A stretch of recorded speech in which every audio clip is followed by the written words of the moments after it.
Okay, big Love is Blind season 9 reunion this week, and a lot of chatter about it online, but not much from the business law perspective. So let's talk about the contract that they sign and compare some of the clauses to some of the behavior of the couples on this season. So first of all, Sparkle, Megan, and Jordan. Sparkle, Megan's had a successful career, bringing a fair amount of money to the table. Jordan's a single dad, but rock solid guy, and not contributing quite as much from an asset standpoint. So you might be curious, what would happen if they got divorced? Well, the Love is Blind talent contract is very specific about this. And it says that, this is relevant for Jordan, I agree not to make a claim against or for any share of my partner's assets or property, both real and personal. So her house or her bank accounts, property, cars, jewelry, whatever, owned at the time of our marriage. And I agree to waive any request to be covered by my partner's health insurance coverage. Okay, so if Jordan were to get married to Sparkle Megan, there's a decent argument at least that he waived any right to her assets. Now, I would be curious if this was actually able to modify this state law.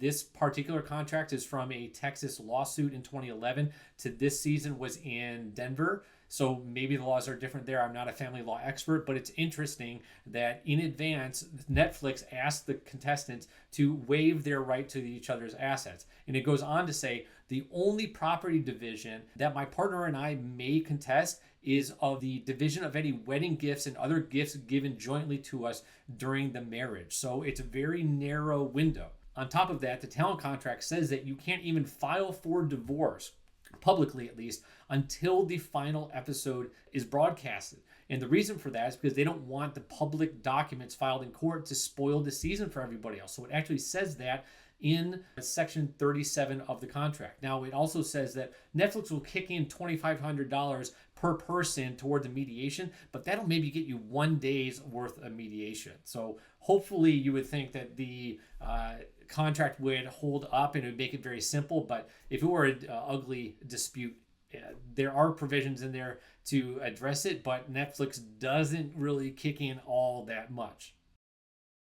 Couple number 2, let's talk about Allie and Anton. Now, we know that Allie was kind of out to find a husband, looking for a guy with money. She's not doing a whole lot of cooking and cleaning. She's kind of sitting there looking pretty, but she's got a good job too, so she's bringing her share. But she wants a guy with money, and ultimately, we don't think Anton was that guy. He's out driving his truck, doing probably some light boozing, and maybe doesn't have quite the earning potential that she hoped. Even if she wanted that, this is not the right place to look, because Section 41 of the contract says that she will not claim any alimony or spousal support from her partner, since she is not in need of financial support from her partner and she is able to support herself financially. So the contract for the Love is Blind contestants actually waives that and makes you say that, look, I don't need this person. I'm fine on my own. I'm not going in here doing some gold digging.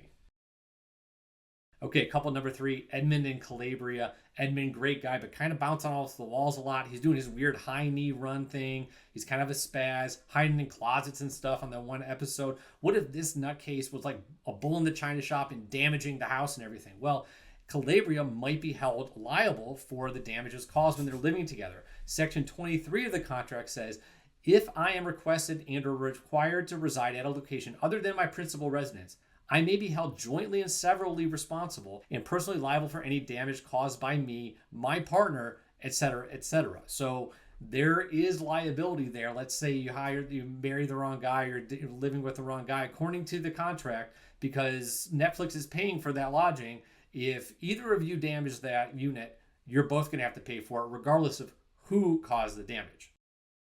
Okay, couple number 4, the couple that wasn't, Kacie and Patrick. Kacie leads this poor guy on, is telling him that she's going to be in it for the long run, and then kind of splits. Patrick's really not at fault here. She just says, I just can't do this anymore, and runs off. Well, she might owe $50,000 in damages. Let's look at Section 8 of the contract. It says, I acknowledge and I agree that if I should discontinue my participation in the program or take any action that would render me ineligible or otherwise unable to participate in the program at any time after the execution of this agreement, producer would suffer significant costs and expense.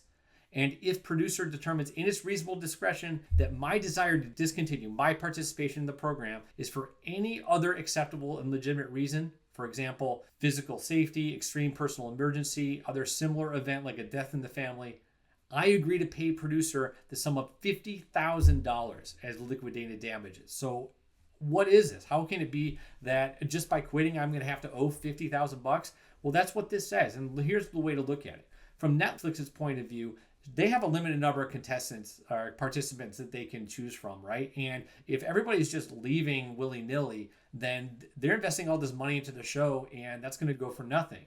So this is like a penalty, kind of a way to hold people accountable and say, listen, I'm expecting to make money on this. And if you ruin that opportunity for me, then you owe me $50,000. So theoretically, Netflix could go after Kacie and say, hey, pay up. You knew the deal and you left early. Pay me $50,000. Now, I don't think that they're going to do that because it would be bad for business.